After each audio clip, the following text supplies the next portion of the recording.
Baik, bersua kembali. Seperti mana yang kita sedia maklum, Belanjawan 2025 merupakan belanjawan ketiga yang dibentangkan di bawah Kerajaan Madani pimpinan Datuk Seri Anwar Ibrahim. Jadi kali ini kita nak bercakap juga tentang ekonomi madani memperkasa rakyat. Kita perkenalkan tetamu kita. Tetamu kita bawakan di studio iaitu Encik Muhammad Khalid Muhammad Latif, Pengarah Eksekutif Unit Pantau Madani, Kementerian Kewangan. Encik Khalid, Assalamualaikum, selamat pagi. Okay. Waalaikumsalam warahmatullahi wabarakatuh. Terima kasih Tuan. Thank you for having me. Sekali lagi kita bersua terus saja pada soalnya banyak diceritakan dan juga diulang oleh Yang Amat Berhormat Datuk Seri Anwar berkenaan ekonomi madani. Tapi nak memahami lebih lanjut apa itu sebenarnya ekonomi madani, Tuan? Good question. Good start. Ekonomi madani ini merupakan satu kerangka ekonomi yang telah dilancarkan oleh Yang Amat Berhormat Perdana Menteri pada Jun tahun 2023 apabila beliau sedar bahawa Malaysia memerlukan satu naratif ekonomi yang tuntas dan segar dan juga memerlukan satu hala tuju ekonomi yang baru. Oleh itu beliau telah melancarkan satu kerangka yang boleh memacu negara ke hadapan, iaitu kerangka ekonomi madani. Now, kerangka ekonomi madani ini ada 3 tunjang utama, iaitu pertamanya ialah menaikkan ceiling, menaikkan lantai dan juga memperkukuhkan tata kelola kerajaan. So bila cerita pasal menaikkan ceiling ni, menaikkan ceiling ni really ialah untuk memperkembangkan ekonomi. How do we grow the economy? Okay. Right? What is the principles di bawah memperkasakan ekonomi? Right? And then menaikkan lantai ni ialah really kalau the economy is growing and kita ada imbuhan ekonomi, bagaimana kita boleh share, kongsi imbuhan ekonomi ni dengan seluruh rakyat supaya benefit ni dapat dirasai oleh rakyat sekalian. So bila kita tengok menaikkan ceiling ni, ada beberapa tunjang menaikkan ceiling. Salah satunya ialah memastikan bahawa Malaysia menjadi satu destinasi pelaburan antarabangsa yang kukuh.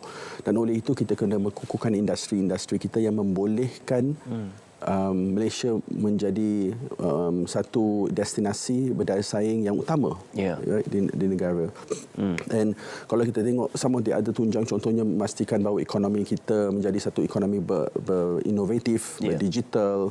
Lepas tu ekonomi Islam, kita juga hendak menjadi satu leader dalam ekonomi Islam. In fact, kalau kita tengok Malaysia ni, banyak orang tak tahu, dalam indeks global ekonomi Islam, Malaysia ni sebenarnya nombor 1 in that index. We are actually a world leader dalam ekonomi Islam ni. So, a lot of the things yang kita buat, insya-Allah, alhamdulillah, sedang meraihkan satu impact yang besar pada kemampanan ekonomi kita. Kalau kita tengok menaikkan lantai, what do we really mean menaikkan lantai ialah memastikan kita boleh menyediakan peluang-peluang pekerjaan yang bermakna dan berpendapatan tinggi, right? Memastikan akses sejagat kepada health, right? Kesihatan dan juga pendidikan. Dan how do we actually want to do that? For example, pekerjaan bermakna tinggi ialah memastikan plan NIMP kita, National Industrial Master Plan kita, is impactful and creates the right job, right? Create complexity in our economy. And kalau kita boleh mengadakan complexity in our economy, then kita akan create the right jobs yang berpendapatan tinggi. And then yang really in the middle of it is that tata kelola. Kita selalu dengar YAB Perdana Menteri kita mengketengahkan isu ni, bagaimana kita boleh strengthen our tata kelola and make sure kita mempunyai satu sistem yang boleh memerangi rasuah. Right, that is really and all the reforms in there, termasuklah reform perkhidmatan awam. Sekarang kita dengar banyak reform perkhidmatan awam, terutamanya daripada Tan Sri KSN pun. And kita nak memastikan bahawa the government service delivery kepada rakyat tu is strong and kuat, supaya rakyat dapat merasai benefit from a strengthening economy. So basically yang itulah yang selalu kita katakan kerangka ekonomi madani. Jadi bagaimana perjalanan setakat ini, pengaplikasian segala rencana di bawah ekonomi madani ini memberikan kesan dan juga hasil kepada negara kita setakat ini? Right.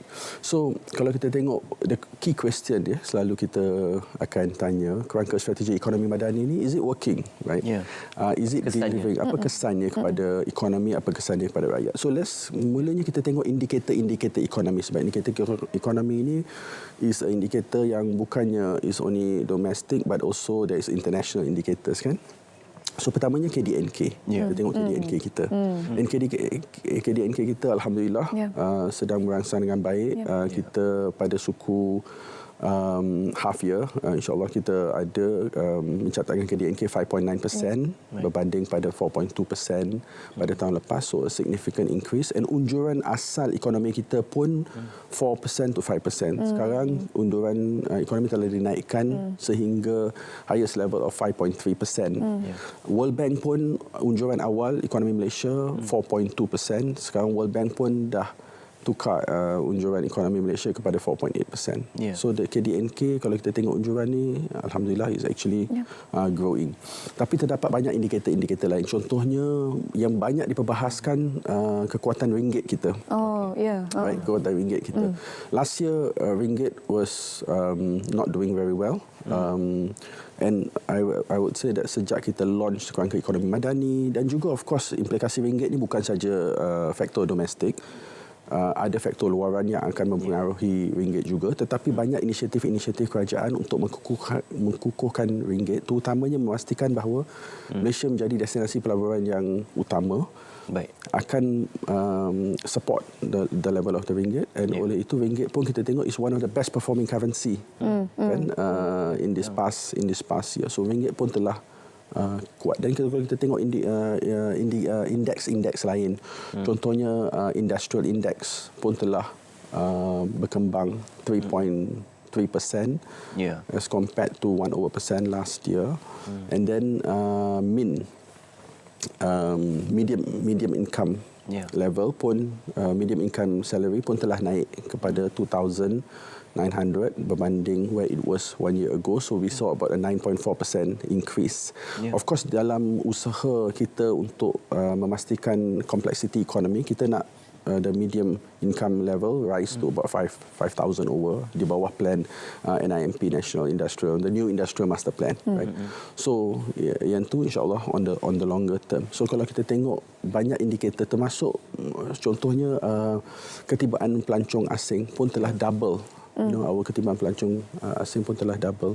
So there's a lot of indicator economy yang alhamdulillah menunjukkan bahawa plan kita, landasan ekonomi kita is on the right track. Kita ada satu landasan. Selain daripada yang diceritakan itu, kerana kita nak merasai impak ekonomi itu di peringkat akar umbi, apa yang dirasai manfaatnya oleh rakyat dalam ekonomi madani? So salah satu objektif of course ekonomi madani tadi ialah menstrukturkan semula ekonomi.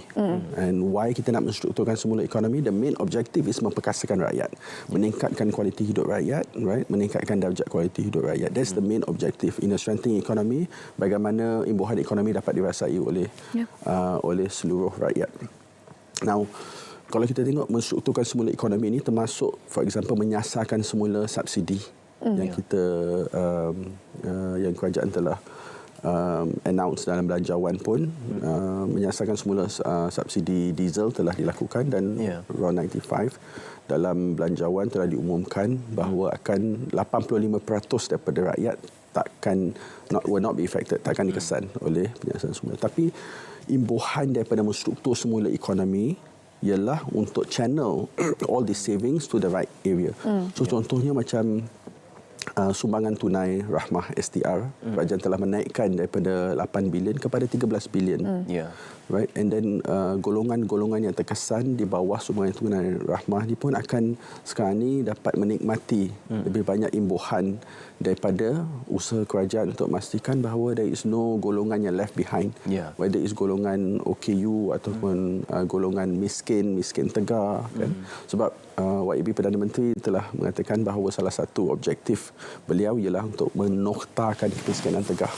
But it's a big ambition. I don't think kita ada Prime Minister lain yang telah put up that ambition out there untuk menoktarkan kemiskinan tegar. So kerajaan sedang merancang inisiatif-inisiatif dan melaksanakan inisiatif-inisiatif ini supaya kita boleh memastikan bahawa target menoktarkan kemiskinan tegar ini dicapai dengan sepenuhnya.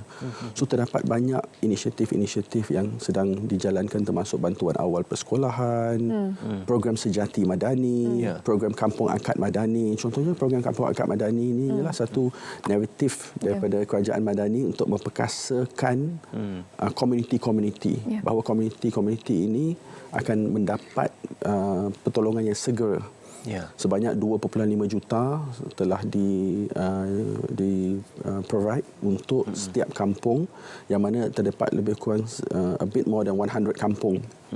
Perdana Menteri pun sebelum ni pernah berkata bahawa saya dah tanya kepada KSU untuk tengok whether they can actually lead a community, right? They can.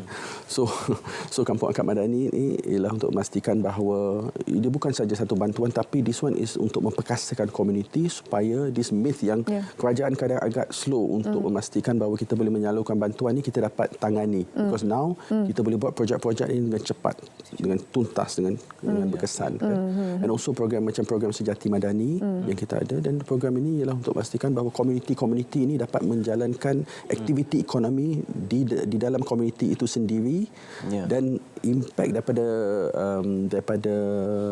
komuniti, impact ekonomi daripada komuniti, daripada program yang dijalankan ini dapat dikongsi bersama dengan all the community in there. So termasuklah program-program bela ayam, bela itik, you know. And then even sophisticated project, I think YB Perdana Menteri ada sebut dalam belanjawan yang dia pergi kat satu komuniti Sejati Madani yang dia buat drone. Dia kata, PM I think he jokingly beli dia kata drone. Dia tanya kenapa beli drone? Kenapa dia beli drone? Dia tanya why beli drone? What is the impact? Tapi rupanya this drone they can use it untuk menaikkan productivity agriculture in that area. And then of course bila kita boleh naikkan productivity agriculture, then that productivity akan menyumbang kepada kenaikan darjat of that or kualiti hidup oleh seluruh komuniti. Okey, baik, terima kasih kepada Cik Khalid secara ringkas sama dengan penonton hari ini untuk berkongsi berkenaan dengan ekonomi madani, bagaimana kerangka ini boleh memperkasakan rakyat di luar sana. Ya, ia diterjemahkan melalui peruntukan dan insentif di bawah Belanjawan 2025. Terima kasih Tuan Khalid bersama dengan kami pagi ini, dan juga terima kasih Kementerian Kewangan bersama dengan kami.